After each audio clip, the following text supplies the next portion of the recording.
안녕하세요. 오늘도 복된 날입니다. 오늘은 느헤미야 8장 말씀을 살펴보겠습니다. 느헤미야의 핵심 사역인 성벽이 재건됐습니다. 하나님은 성벽을 세우는 것으로 예루살렘 회복을 끝내지는 않으셨습니다. 성벽은 시작일 뿐 그 성벽 안에 살 백성, 그리고 백성을 세우는 말씀이 있어야 비로소 하나님의 나라가 완성되기 때문입니다. 이제 하나님은 비어있던 예루살렘 성에 하나님의 백성들로 세우십니다. 느헤미야의 마음에 1차 포로귀환의 명단을 백성들에게 선포하게 하셨습니다. 이 명단은 소문을 통해 유다 전역에 흩어져 살던 백성들에게 들려졌을 것입니다. 그들은 이 명단을 통해 깨닫게 됩니다. 우리는 아무렇게나 흩어진 자들이 아니라 하나님이 목적을 가지고 귀환시킨 백성의 후손이란 정체성의 회복입니다. 정체성이 회복된 백성들은 성벽의 여러 성문 중에 숨은 앞 광장에 모였습니다. 몇십만 명이 다 모일 수 없었기 때문에 각 가문의 대표자들을 중심으로 모였을 것입니다. 백성이 진정 살아가는 것은 하나님의 말씀 앞에 서는 것입니다. 이들은 이제 하나님의 말씀 앞에 섭니다. 1절과 2절입니다. 이스라엘 자손이 자기들의 성읍에 거주하였더니 일곱째 달에 이르러 모든 백성이 일제히 수문 앞 광장에 모여 학사 에스라에게 여호와께서 이스라엘에게 명령하신 모세의 율법책을 가져오기를 청하매 일곱째 달 초하루에 제사장 에스라가 율법책을 가지고 회중 앞 곧 남자나 여자나 알아들을 만한 모든 사람 앞에 이르러 백성들이 먼저 하나님의 말씀을 듣기를 요청했습니다. 에스라가 모은 것도 아니고 누가 시킨 것도 아닙니다. 놀랍게도 백성들이 말씀을 갈망한 것입니다. 이 백성들에는 남자와 여자 그리고 말씀을 알아들을 만한 아이들까지 포함되었을 것입니다. 언약 백성은 늘 이렇게 가족 단위로 하나님의 말씀을 함께 받았습니다. 결국 진정한 정체성 회복은 하나님의 말씀 앞에 설 때입니다. 하나님의 말씀을 중심으로 하나님을 알고 나를 알고 이 땅을 살아가는 것을 아는 백성으로 살아가는 것입니다. 의도적이지는 않았지만 이들이 모인 때는 언제였습니까? 일곱째 달 초하루였습니다. 이날은 유대력으로는 나팔절, 곧 새해를 알리는 날이었습니다. 이들은 말씀으로 새로운 시작을 선포하게 된 것입니다. 일곱째 달에는 나팔절, 대속죄일, 그리고 초막절이 있는 중요한 달입니다. 하지만 14절 말씀에도 찾아내었다는 원어가 발견한 뉘앙스를 주는 것을 보면 절기가 아닌 말씀 앞에 서기 위해 모였던 것을 알 수 있습니다. 이제 학사 에스라의 본격적인 율법을 가르치는 사역이 시작됩니다. 3절과 4절입니다. 수문 앞 광장에서 새벽부터 정오까지 남자나 여자나 알아들을 만한 모든 사람 앞에서 읽음에 뭇 백성이 그 율법책에 귀를 기울였는데 그때 학사 에스라가 특별히 지은 나무 광단에 서고 그의 곁 오른쪽에 선 자는 마띠디아와 스마와 아나야와 우리야와 힐기야와 마아세야요. 그의 왼쪽에 선 자는 브다야와 미사엘과 말기야와 하숨과 하스밧 다나와 스가랴와 무슬람이라. 에스라는 새벽부터 정오까지 약 6시간 동안 말씀을 낭독했습니다. 어떤 백성들은 거리 때문에 전날부터 미리 온 백성들도 있었을 것입니다. 에스라의 양 옆에는 지도자급 레위인들과 백성의 대표자들이 함께 서서 에스라 혼자가 아닌 국가적으로 합의된 말씀이라는 것을 보여줬습니다. 이 말씀에 뭇백성이 귀를 기울였다고 합니다. 귀를 기울였다는 히브리 원어는 카샤브입니다. 주의하여 듣다, 마음을 집중하다라는 뜻입니다. 이는 삶의 모든 근심을 잊고 오직 하나님의 말씀에만 집중하는 경청의 자세였습니다. 이스라엘의 재건은 바로 이 말씀을 향한 집중에서 시작되었습니다. 오늘 우리의 진정한 영적인 회복은 하나님의 말씀 앞에 집중해서 서 있을 때입니다. 사랑하는 여러분, 하나님의 말씀을 집중해서 오래간 그 말씀 앞에 머무는 시간으로부터 우리의 부흥은 시작됨을 믿으시기를 바랍니다. 이제 에스라가 율법책을 펴니다. 5절과 6절입니다. 에스라가 모든 백성 위에 서서 그들 목전에 책을 펴니 책을 펼 때 모든 백성이 일어서니라. 에스라가 위대하신 하나님 여호와를 송축하며 모든 백성이 손을 들고 아멘 아멘 하고 응답하고 몸을 굽혀 얼굴을 땅에 대고 여호와께 경배하니라. 에스라가 율법책을 펼치자 백성들이 일어섭니다. 왜 일어납니까? 하나님의 말씀의 권위를 향한 최고의 경의를 표한 것입니다. 말씀 자체가 왕의 조서 같았기 때문입니다. 그리고 영적으로는 말씀을 펴는 순간 하나님이 임하신다는 사실을 믿었기 때문입니다. 이어서 에스라가 하나님을 송축하며 즉 무릎 꿇고 찬양하자 백성들은 손을 들고 아멘 그렇게 되길 원한다고 고백하고 무릎을 꿇어 얼굴을 땅에 대고 하나님께 경배했습니다. 에스라와 백성들은 하나님의 권위 앞에 말씀의 권위 앞에 겸손하게 엎드려 온 마음으로 순종하겠다는 신앙 고백을 하였습니다. 저와 여러분도 말씀의 권위 앞에서 늘 겸손히 순종하며 살기를 축복합니다. 이어지는 7절과 8절 그리고 9절 상반절입니다. 예수아와 바니와 세리바와 야민과 악굽과 사부대와 호디야와 마아샤와 그리다와 아사랴와 요사박과 하난과 블라야와 레위 사람들은 백성이 제자리에 서 있는 동안 그들에게 율법을 깨닫게 하였는데 하나님의 율법책을 낭독하고 그 뜻을 해석하여 백성에게 그 낭독하는 것을 다 깨닫게 하니 백성이 율법의 말씀을 듣고 다 우는지라. 2차 포로기한 때 율법을 가르치게 왔던 에스라가 온 지 벌써 13년이 흘렀습니다. 에스라는 그동안 유다 백성들에게 율법을 가르칠 레위인들을 말씀으로 훈련시켰습니다.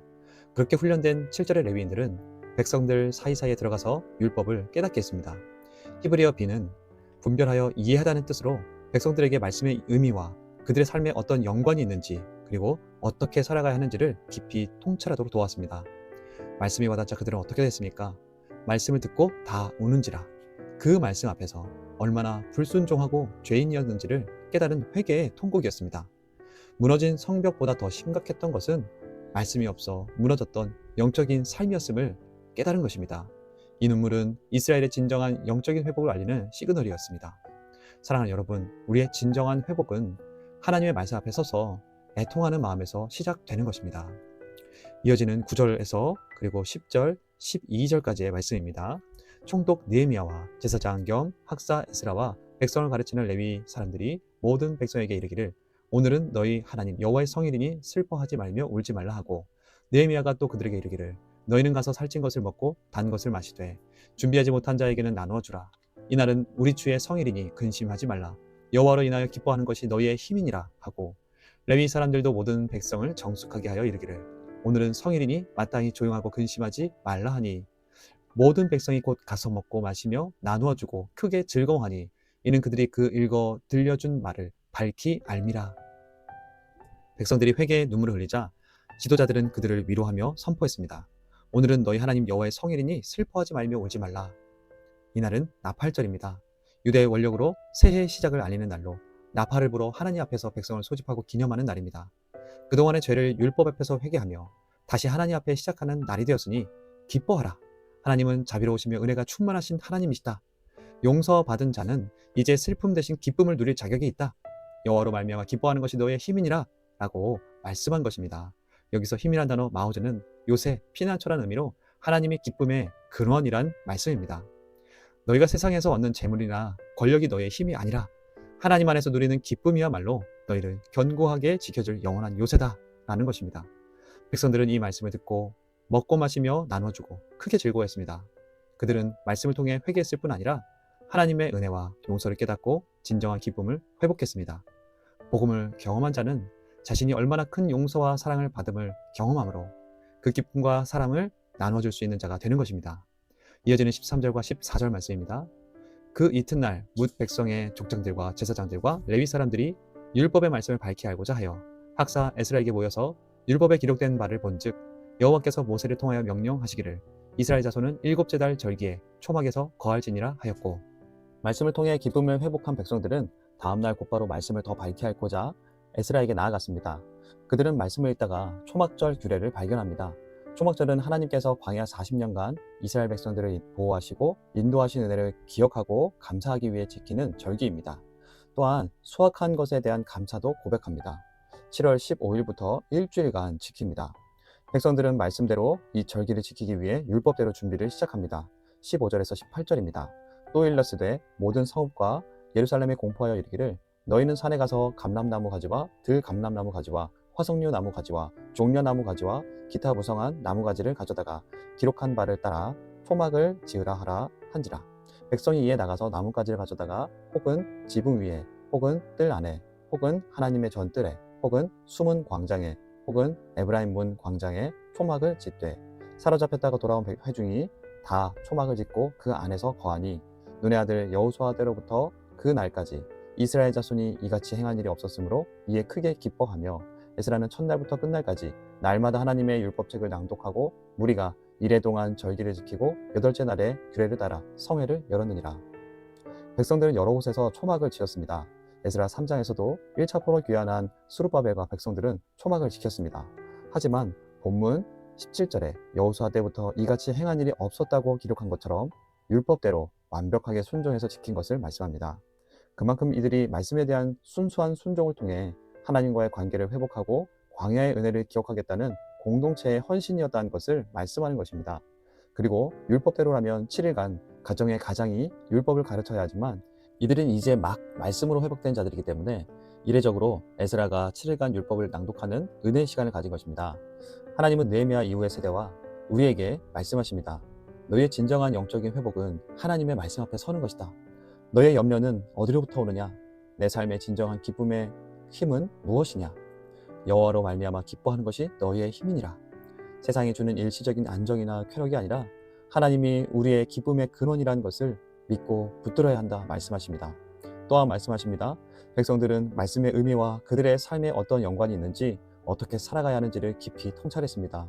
우리 가정과 교회 공동체가 말씀의 권위를 인정하며 회개와 기쁨, 사랑으로 충만해져서 사랑과 용서가 가득하길 바라고 축복합니다. 말씀을 기억하며 하나님 앞에 섭니다. 하나님의 말씀을 듣는 모든 순간 우리의 마음과 삶의 모든 분주함을 내려놓고 온전히 말씀에 경청하는 마음을 회복하게 하옵소서. 나와 우리 공동체가 세상 근심과 염려로 넘어지지 않고 여호와로 말미암아 기뻐하는 힘을 누리게 하옵소서. 함께 기도하며 나아가겠습니다.